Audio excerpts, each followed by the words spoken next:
Welcome to Comics in the Making. My name is Ryan Holgerson. I'm the creator of Slackmatic, and I'm joined, as always, by Levi Erickson, the creator of The Big.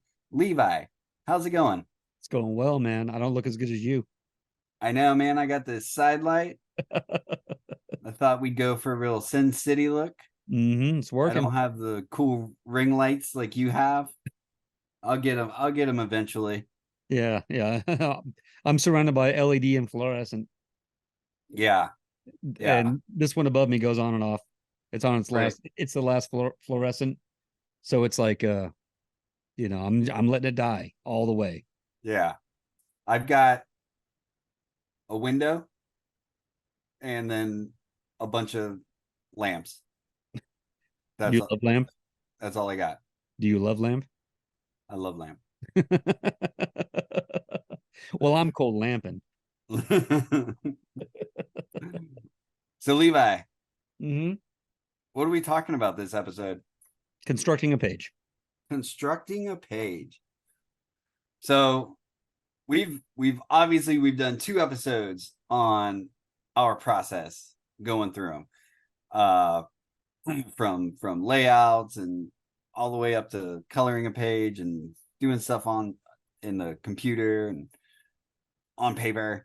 But what we wanted to talk about was the actual construction of a layout of a page, or maybe a spread.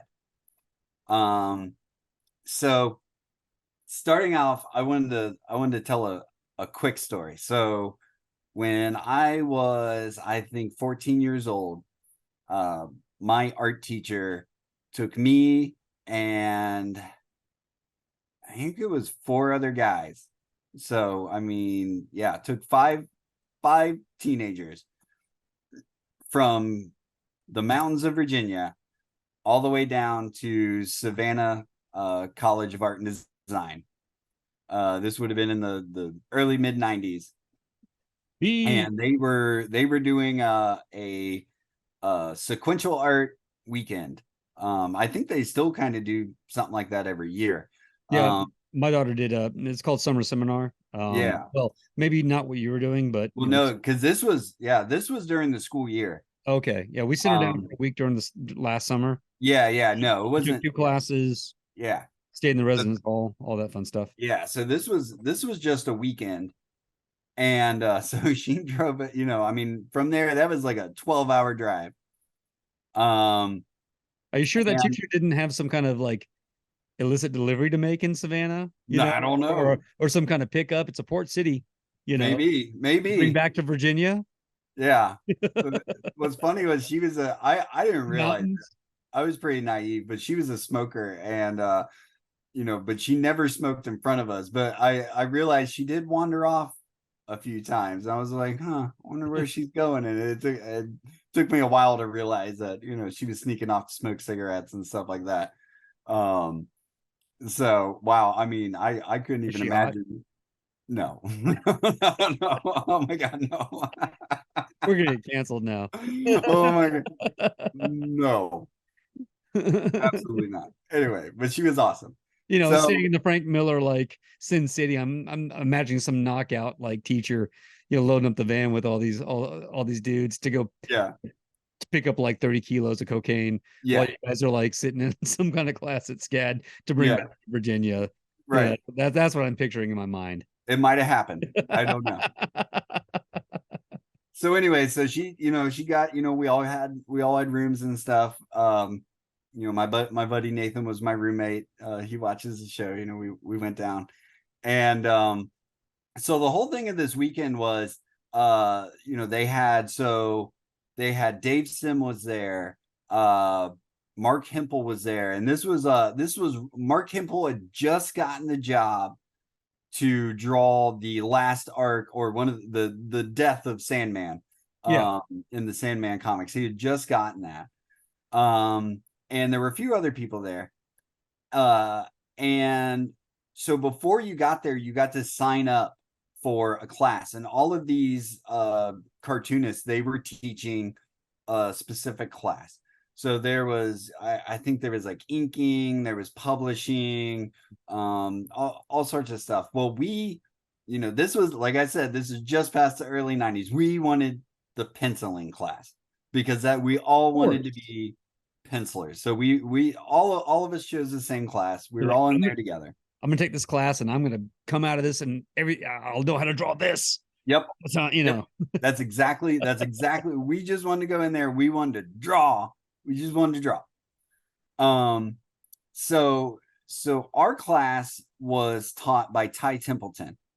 And Ty Templeton's I didn't know who he was when I got down there, but he's an amazing cartoonist. At the time he was working a lot in Batman Adventures comics. So that was, the translation of the animated series to comic form and stuff like that. So he was drawing in this very simple, like Bruce Timm sort of style. Strong comics, And, even still. oh yeah, no, he's just an amazing cartoonist. And he also did, I don't know, do you remember that Bob Newhart show where Bob Newhart was a cartoonist? I think it only lasted like a season. Yeah. But it was like, I think the name of the comic was Mad Dog or something like that. But Ty Templeton did, I think he did all the work on, or he did the comic Okay. for the Mad Dog thing. So Yeah, anyway, because I know he it'd be had, like cut scenes or whatever what it was doing. It would go into right. it'd go Yeah. into like the acting part. That was Yeah. like a show I probably would have watched with my grandparents. Yeah. So I know he had stuff involved with that. So anyway, so we get to the class, we're all excited, we're gonna learn how to pencil. And the entire class was about thumbnailing. It was all, let's thumbnail a page, let's work on where does our eye move from panel to panel. Mm-hmm. How are we going to make this easy for a reader to read this page? And I got to tell you, I could not have been more disappointed in this class. You naive little. We all were. We were like, so what he did was he told us about, here's how you want your eye to move from panel to panel. So let's put in little directional devices and stuff like that. And taught us how to do that. And then he gave us a script for a page, one page. It was a Batman thing. I can't remember exactly what it was, but pretty much, Batman's doing it. He's got to jump from the Batwing onto a building and blah, blah, blah, blah, blah. It's like, I think he gets attacked by bats or something, which seems I don't know. Aren't they his friends? But, It's so not it was, Aquaman, dude. It doesn't work like Aquaman. I know. So, anyway, I don't remember the exact, but I think it was something like that. No, So he gives us this assignment, and we had like an hour to lay out this page. And so we lay out the page, and then we all gathered around like the main like podium area. It was actually like a big desk, and we had to show him off, and he would critique each layout and stuff like that. It went on for hours. We actually snuck out of the class because we were like, we're supposed to be somewhere. He actually went like way longer, and we found out he was still there like 2 hours later. So anyway, at the time, like I said, I could not have been more disappointed in this class. I was like, what a fucking waste of time. I signed up for a penciling class. I didn't learn anything about penciling. Everything I learned in that class, I use today. Yep. It has become so ingrained in my working when I come to a page that I don't even think about directional devices anymore. It's just become that natural to me. And I say this as humbly as possible because it came to me by doing page after page after page after page, to where now I really don't think about it that much. Every once in a while I'll go, oh geez, I need to flip that guy around. So that makes sense or whatever. But when I can go back and look at a bunch of my pages that I know I didn't really think about it, and realize that, oh my God, I still do this from panel to panel to panel. Mm-hmm. So what are we talking about when we talk about directional devices Yep. from panel to panel? So let's say you've got a panel on your left, you've got a panel on your right. You want something in that left panel that is going to direct the reader's eye over to the right side. Yep. You want it to be simple. So it could be as blatant, and I've used this, it could be as blatant as that character on the left pointing Yeah, yeah. I was gonna say pointing. to that The panel, number one thing, you know, gesture and towards where you're right. supposed to go. I'll do it for if there's like bam, something just happened and someone's arguing, and so Yep. they're yelling at that panel. Um and then but then it can be super subtle. It can just be everything's kind of working that way. Maybe Mhm. you're placing the word balloon in that top right corner of that left panel so that when their eye goes and they read it, the eye naturally goes to the next panel. Yep. So word balloon placement is super important. And I'll think about word balloon placement when I'm thinking about the eye direction on how much time do I want to pass between reading that word balloon and the next one. So if Mhm. I've got two characters having an argument and it's like a fast pace kind of back and forth, I might cram the word balloons in there right next to each other. Yeah. If it's just like a simple conversation and we're, let's say, reveling in the moment or something like that, you know, then I might put them further apart because then they're reading that left one Yep. and then their eye is moving through that panel and looking at the art and then getting to the right one and looking at the Mhm. art there and then moving to the word balloon and reading it. Yeah. So more time has passed. Now, when we talk about time, we're still we're talking seconds. People read, we spend hours and hours and hours working on this page that takes someone 5 seconds to read, maybe. And the reason why it takes them that amount of time is because if it's done correctly, there's nothing they're going to experience all the artwork that you described Mm-hmm. the way you want them to. Right. But nothing's going to stop them and make them go, wait, am I? I don't understand what's happening. Do I read this one next? Yeah. No, So and yeah. So or what happened to their hair? Why yeah. don't they have hair in this one? Right.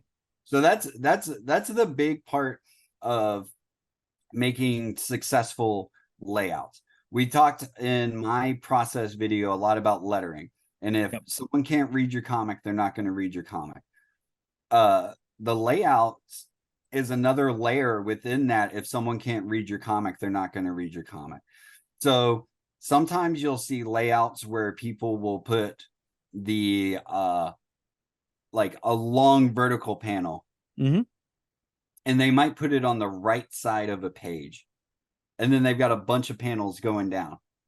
It's so rare to see that work Mm-hmm. because an eye, because we're English speakers and we read from left to right. When you're looking at a page like that and you start at your top left one, you're instinctively going to go to the right. Mm-hmm. Well, that's probably not where you meant that long vertical panel to go. That's supposed to be the last one. Yeah. But as a reader, you're going to go to that right one. Now, I've seen it work before, and you got to put a bunch of directional devices and word balloons and stuff to kind of stop someone from going to there and continue down the one. But that's something that I see from time to time. Um, it's something that to me smacks of amateurism. Uh, Sure. when I see that. Now you can put that long vertical on the left. Yeah. Even then, you still got to work on, well, where are these word balloons? Because then you might I've seen it on the left too, where you've got a word balloon there on the left, and then Mm-hmm. you've got a word balloon on the right, but maybe you had more word balloons on that vertical one on the left. Well, they instinctively go to the right. Yeah. Yeah. And you know, be clever about how you're laying the stuff out. You use the term amateurism. It makes me think like an amateur will consider the composition of a panel for, within the confines of a panel. That's a really cool panel. Yep. And then, they'll do another panel. That's a really cool panel. Well, Someone who's more seasoned is gonna look at a page, yeah, and then start thinking about how the panels interwork, mm-hmm. and work those into the page. Well, and I can almost guarantee you that was in our Ty Templeton class, and I think he even said, and in his defense, right up at the beginning, he said, "I know you're in a penciling class. Mm-hmm. We're doing the first step of penciling." Yeah. And I said I was disappointed. Hey, dude, he killed it. Mm-hmm. He killed it. This, like I said, we're 30 years on, and I'm still using his technique. Oh yeah. But I know he said, a lot of artists, when they're starting out and they're starting in sequential art, they're going, I want to draw a cool picture in every single panel. Yep. And you don't want to think of a comic as every single panel. No. You want to think of it as a whole cohesive page. Yep. From and first really, panel to last panel. And if you're doing it for print and not just putting it on the web, you want to think about that spread. You want to think about the left side, and you want to think about the right side. It's all one thing. And I'm when I'm taking pages out of my layouts when I'm writing, it's almost always to work with a page turn, because I want the reveal, no matter how small it might be, my reveal needs to be, or you should make every best effort to be on that left page. Yep. Because you're turning that page, and oh my God, okay, that's that. Yep. Impact on the left, build up on the right. Right. And right there we can talk about writing. That's that build up, that's comedy, that's horror, that's drama. It's, you're starting here, you're building up the tension, whether it's funny or scary or what, and then you're releasing the tension. Yep. Or on the right, you can, if you have, multiple sort of threads in your story, you can sort of wrap up or pause a thread on the right. It doesn't have to be a big cliffhanger or a big tension builder. No. But you can say, okay, I mean, yeah, give it something, give something that would closure. Be, yeah. And then you turn the page. Now on the left over here, chapter 2, or the other group that's over there. Yeah. We're catching up with them now. Well, and it would be exhausting for a reader to literally every page spread. there's a cliffhanger every single page spread. So well, yeah. I mean, but when we say cliffhanger, we're using it in the sense of exactly that you want to give the reader a reason on that last panel of your right facing page. Mm-hmm. They should have a reason to turn the page. Yeah. So it doesn't mean that it's a giant cliffhanger, but you want to leave it, that's the punchline. That's the, there's a question that's asked maybe, and you've got to turn the page to get there. Yep. Especially now, the book. So I mean, I've seen this done 100 times, especially like in the early 90s or even before, like a story wrap up. So we're on the last physical page, no ads, nothing. Or the last page before the ads, right? So there's sort of a story wrap up. There's sort of maybe there's a punchline. We're all having a laugh at the guy that kept having, whatever. So you turn that page, the last page of content, and then it's a preview. We see a character in shadow taking starting to take their helmet off, and we can almost recognize who's underneath it. Yep. And that's the end of your book. Oh, that's Cable. And is that what I just said? But yeah, 100%. That's exactly what I was referencing. Well, and now, so we're talking about the printed page. Yep. I think it's important. Let's talk just a little bit about putting pages online. So if you're serializing your comic that's eventually going to be printed, and you're going to be putting that on like little bits at a time, out on the internet, Instagram, Facebook, whatever. I think it's important to keep some of those. You want to keep some of that together so it's satisfying. Mm-hmm. So let's talk about the example where I said, maybe a question is asked at the last panel Mm-hmm. of that right page. Okay, so if you're just releasing that page online and it ends with a question, when you release the next page, maybe 2-3 days, a week later, Mm-hmm. are your readers going to remember that question? Restate Probably the not. question. So, well, either Give some restate the kind of question recap. or just release both pages at the same time. Either way. So that's the way I do it when I'm doing that sort of stuff. Now, if I were doing more of like a strip thing, then yeah, sure, I'm gonna do that. Now don't become Spider-Man. Don't become the Spider-Man strip. If anyone's seen the Spider-Man strip, that first panel is a recap of yesterday's, the middle, something little tiny happens, and then the last panel sets up tomorrow's strip. So Yeah. like literally it's a fucking panel of story every single day. So you don't want to do that. But when I've been serializing stories, what I'll do is I want to make sure that there are satisfying chunks that I'm releasing.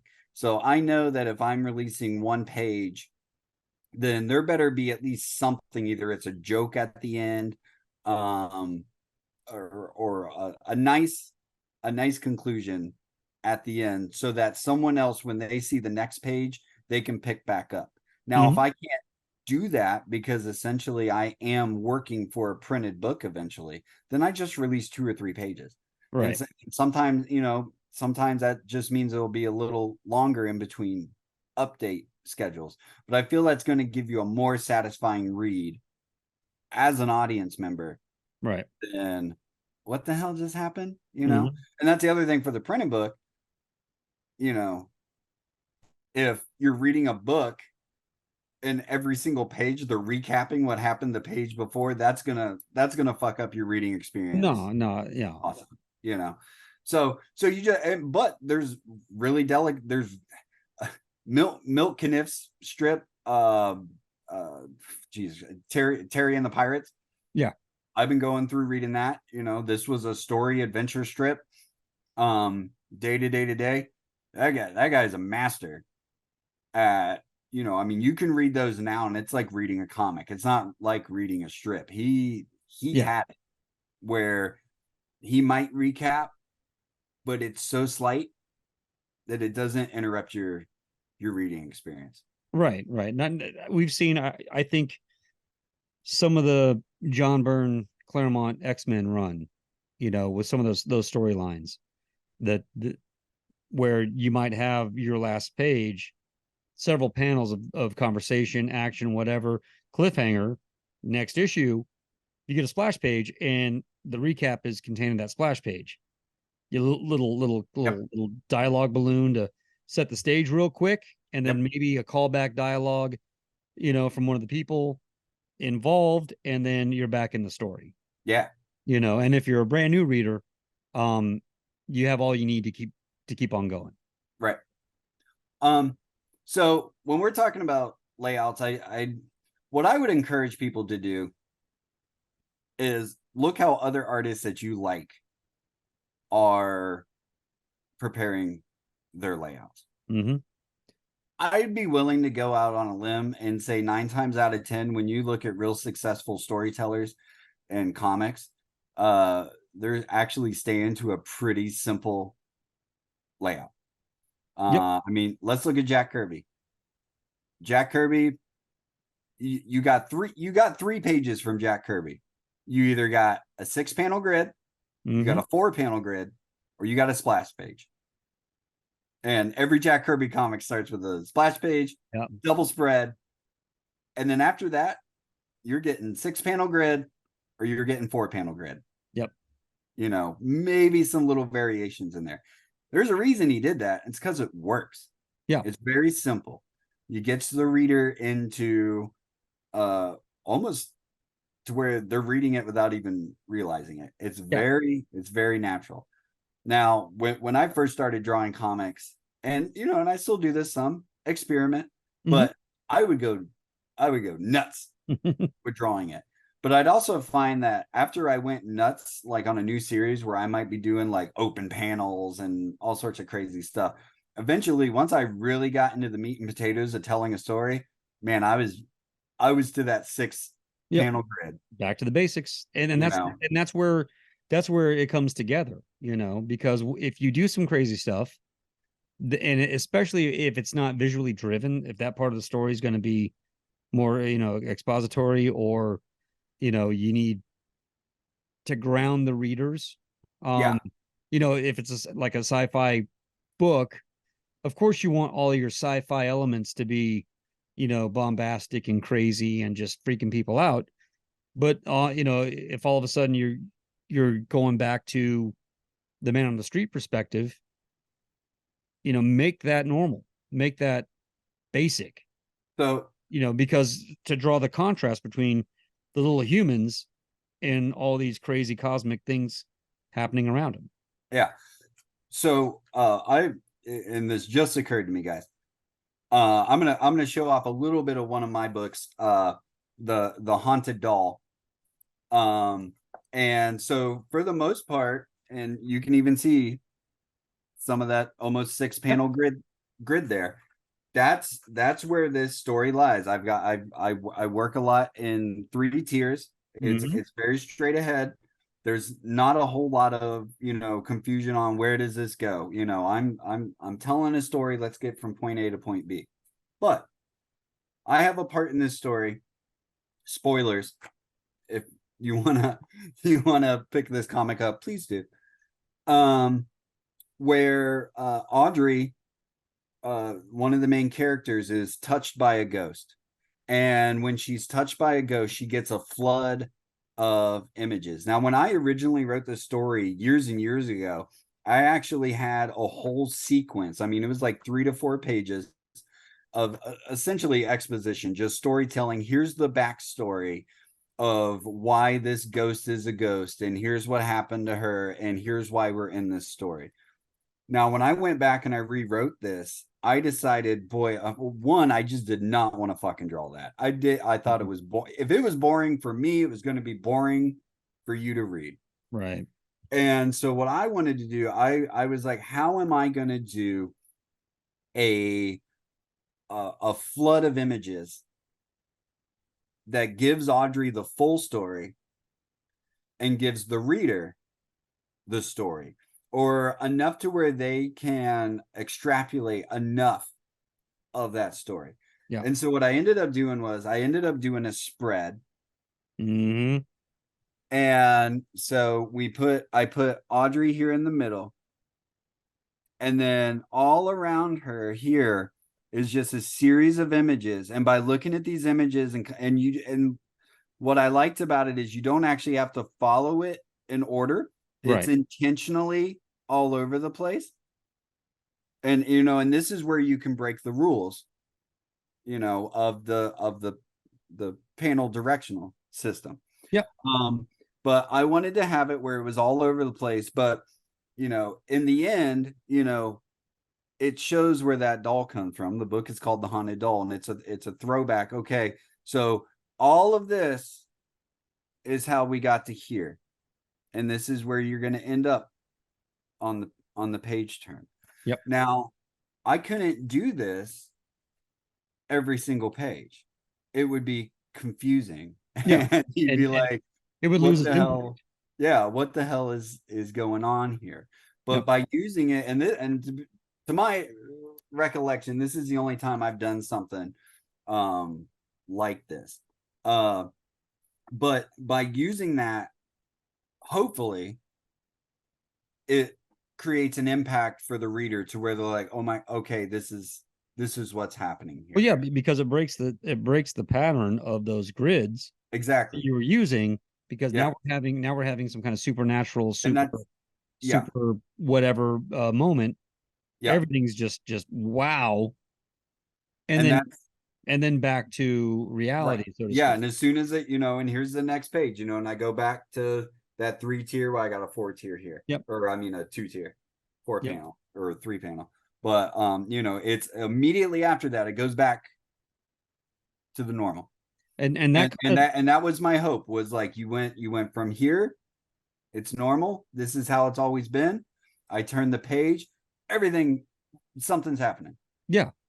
And And there's no words on this, on that spread. And that was intentional too. My hope, it being so many panels and so that the reader stopped and was looking at every individual one and going, what's happening here, what, and then extrapolating that story that I was just putting in there, yeah, the flood of images. And then when they turn that page, they're back to reality.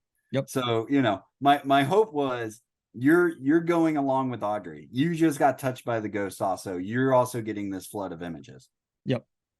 So And that kind of stuff doesn't happen by accident, and it doesn't happen by just trying to go draw a cool picture in and of itself in each panel. It comes with thinking about your story and thinking about how are you going to make this stand out from the other bits for the time that you need it to.